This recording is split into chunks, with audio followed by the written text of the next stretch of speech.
Jumpa lagi dengan Ibu di pelajaran PPKN. Bagaimana keadaannya hari ini, Nak? Semoga kita selalu dalam lindungan Tuhan dan selalu sehat. Amin. Nah, untuk kesempatan kali ini kita akan membahas tentang budaya politik di Indonesia.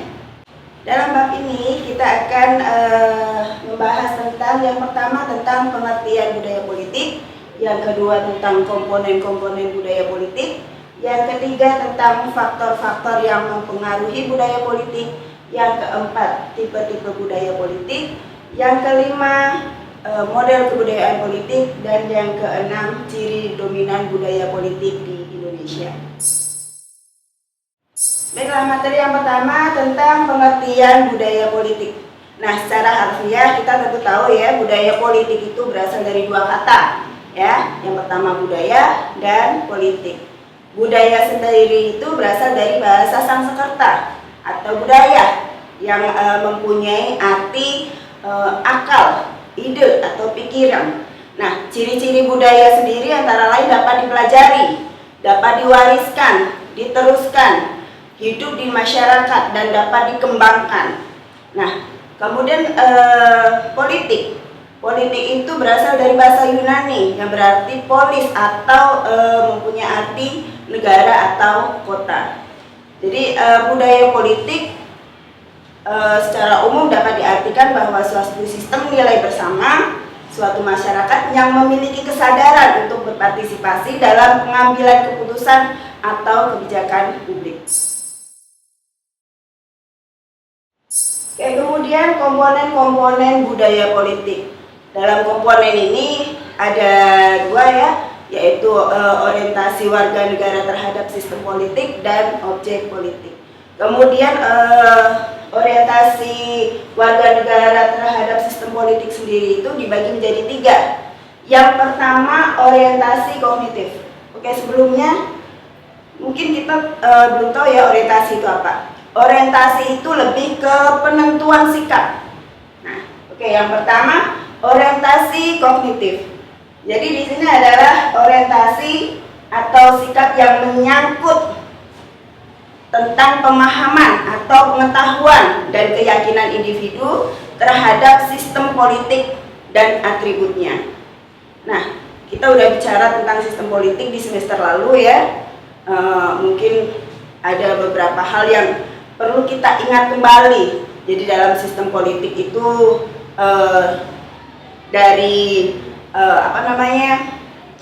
masyarakat memberikan input, memberikan masukan yang kemudian diproses ya dalam suatu sidang, kemudian menjadikan memunculkan suatu output atau keluaran yang berupa kebijakan. Itu sebuah sistem politik.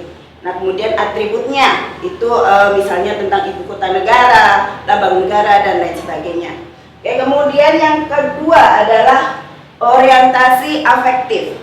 Nah, orientasi afektif ini itu menyangkut emosional atau perasaan individu dalam sistem politik yang sedang berjalan dalam pemerintahan.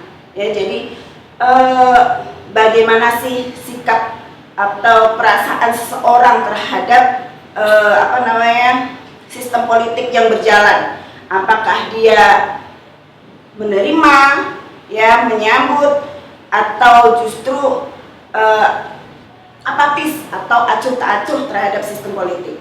Nah, kemudian orientasi yang ketiga itu adalah orientasi evaluatif.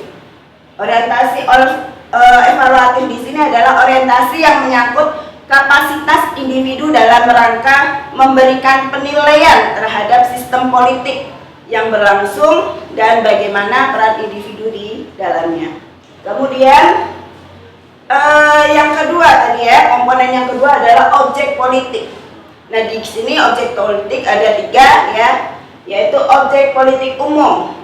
Objek politik umum di sini berkaitan dengan unsur politik secara menyeluruh ya. Contohnya adalah sejarah bangsa, sejarah negara, simbol negara, wilayah negara, konstitusi atau undang-undang dasar, lembaga-lembaga negara, kekuasaan negara, dan hal-hal lain dalam politik yang sifatnya umum.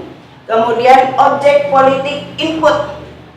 Nah, objek politik input ini juga kita pernah singgung di semester sebelumnya ya, di sistem politik, yaitu objek yang memberikan masukan terhadap proses politik. Nah, contohnya di sini ada partai politik, ada kelompok kepentingan, ada organisasi masyarakat, kemudian pers ya, pers yang atau media politik, dan dukungan atau tuntutan dari masyarakat. Kemudian objek yang ketiga adalah objek politik output. Di sini merupakan hasil dari proses politik. Ya, jadi dari input, dari masukan yang ada setelah diproses kemudian menghasilkan objek politik output ya, atau kebijakan. Nah, di sini bisa berupa undang-undang yang dihasilkan oleh DPR. Kemudian ada, kalau pemerintah itu menjadi peraturan pemerintah. Kalau dari kementerian itu ada peraturan kementerian atau permen ya. Kemudian kebijakan-kebijakan lain dan hasil dari lembaga peradilan. Oke, kemudian tipe-tipe budaya politik. Jadi secara umum tipe-tipe budaya politik itu terdiri dari 3 ya. Yang pertama adalah budaya politik apatis. Apatis di sini adalah acuh tak acuh. Jadi di sini masyarakatnya itu benar-benar acuh, tidak peduli ya tentang apa yang dikeluarkan oleh pemerintah ya, kebijakan-kebijakan yang dikeluarkan pemerintah itu masyarakat benar-benar tidak peduli ya. Di sini budaya politik apatis. Kemudian yang kedua, budaya politik mobilisasi. Jadi di sini masyarakatnya tuh didorong atau sengaja dimobilisasi, diarahkan oleh pemerintah ke titik tertentu. Ya, kemudian yang ketiga adalah budaya politik partisipatif atau aktif. Di sini masyarakatnya sudah aktif berpartisipasi dalam proses politik. Nah, kemudian menurut Almond dan Verba, budaya politik itu kalau berdasarkan orientasi politiknya itu dibedakan menjadi 3 juga. Yang pertama, budaya politik parokial. Nah, budaya politik ini, partisipasi warga masyarakat dalam politik itu masih sangat rendah dan tidak memiliki perhatian sama sekali ya terhadap politik. Kemudian budaya politik subjek atau kaula.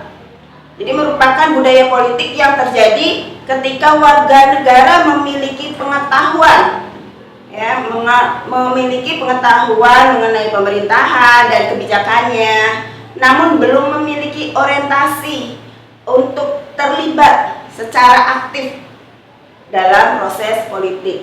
Kemudian yang ketiga adalah budaya politik partisipan, di mana di sini budaya politik di sini warga negara itu sudah memiliki orientasi terhadap ketiga objek politik ya, ada input, proses, dan outputnya, dan telah berperan aktif dalam memberikan pandangan terhadap proses politik melalui partai politik atau organisasi kepentingan. Nah, sekarang faktor-faktor apa saja yang mempengaruhi budaya politik? Yang pertama adalah tingkat pendidikan warga negara. Ya, jadi semakin tinggi tingkat pendidikan warga negara, itu semakin tinggi tingkat partisipasinya. Ya, tingkat partisipasi warga negara terhadap kebiasaan dalam berpolitik ya. Kemudian yang kedua adalah tingkat ekonomi. Jadi semakin sejahtera rakyat, maka semakin tinggi tingkat partisipasinya. Yang ketiga, reformasi politik. Itu semangat merevisi dan mengadopsi sistem politik yang lebih baik. Sudah kita ketahui juga ya, Indonesia sudah beberapa kali mengalami reformasi politik, dari Orde Lama ya, kemudian ke Orde Baru, lalu dilanjutkan sekarang ke era reformasi. Jadi meningkat ke perbaikan ya, jadi mengambil sesuatu yang baik. Kemudian yang keempat, supremasi hukum. Jadi adanya penegakan hukum yang adil, independen dan bebas. Ya, jadi semakin tegak hukum itu semakin masyarakat itu lebih mau berpartisipasi, ya, daripada kalau misalnya hukum tidak ditegakkan, ya, rakyat itu jadi malas untuk berpartisipasi. Nah, begitulah istilahnya, ya. Kemudian yang kelima, faktor yang mempengaruhi budaya politik yang kelima adalah media komunikasi yang independen. Ya, independen dimaksudnya di sini adalah tidak dalam tekanan, baik tekanan dari penguasa maupun pihak lain.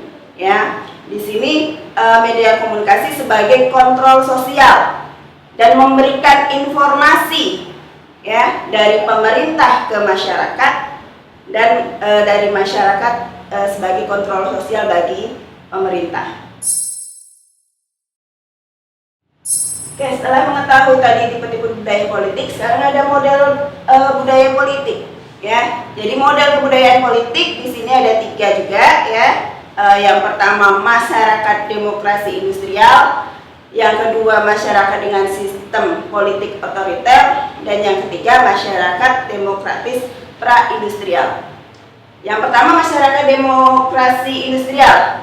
Nah, dalam model ini sebagian besar masyarakatnya itu sudah berbudaya politik partisipan, ya. Jadi 40-60% penduduknya itu sudah bisa mengusulkan kebijakan-kebijakan baru, ya. Jadi memberi masukan, memberi aspirasi pada pemerintah, ya. Kemudian yang kedua, masyarakat dengan sistem politik otoriter. Nah, dalam model ini sebagian masyarakatnya itu berbudaya subjek atau pasif, tunduk terhadap peraturan, tetapi tidak melibatkan diri dalam berbagai kegiatan politik, ya. Jadi dimobilisasi oleh pemerintah. Kemudian yang ketiga adalah masyarakat demokratis pra-industrial. Nah, dalam model ini sebagian besar masyarakatnya itu menganut budaya politik parokial, atau keterlibatan mereka itu dalam kehidupan politik itu sangat kecil. Nah, jumlah kelompok partisipannya juga sangat sedikit, yang biasanya terdiri atas profesional terpelajar, usahawan, dan tuan tanah. Kemudian ciri dominan budaya politik Indonesia. Jadi budaya politik di Indonesia itu menurut Afan Ghaffar, ya, memiliki 3 ciri dominan. Yang pertama adanya hierarki yang kuat dan ketat. Nah, ciri ini terlihat dari pemilihan yang tegas antara penguasa dan rakyat biasa. Jadi ada ketimpangan, ya. Di sini ada hierarki, ada penguasa, ada rakyat jelata. Nah, efek negatifnya, kebijakan publik yang ada di tangan penguasa dan rakyat diharuskan melaksanakan kebijakan yang sudah disusun oleh penguasa. Kemudian yang kedua, adanya kecenderungan patronase atau perlindungan. Nah, ciri ini terlihat dari adanya interaksi timbal balik dan tukar menukar sumber daya antara patron atau pelindung atau penyokong dengan klien, ya. Dalam kehidupan politik, para pelaku politik lebih cenderung memilih dukungan dari atas dibandingkan mencari dukungan dari sesama basis mereka. Kemudian yang ketiga, adanya kecenderungan neopatrimonialistik, yaitu negara memiliki atribut yang bersifat modern dan rasional, namun perilaku negara masih memperlihatkan tradisi dan budaya politik patrimonial. Nah, negara yang patrimonialistik, penyelenggaraan pemerintahannya berada di bawah kontrol langsung pimpinan negara. Nah, negara patrimonialistik memiliki karakteristik yang pertama, terdapat kecenderungan bagi penguasa untuk menukar sumber daya yang dimilikinya kepada teman-temannya, ya. Jadi masih sistem KKN, ya, masih kolusi, koneksi. Nah, seperti itu. Kemudian yang kedua, kebijakannya seringkali bersifat partikularistik daripada universalistik. Jadi lebih mementingkan golongan tertentu daripada untuk semua orang, ya. Kemudian rule of law lebih bersifat sekunder dibandingkan dengan kekuasaan penguasa.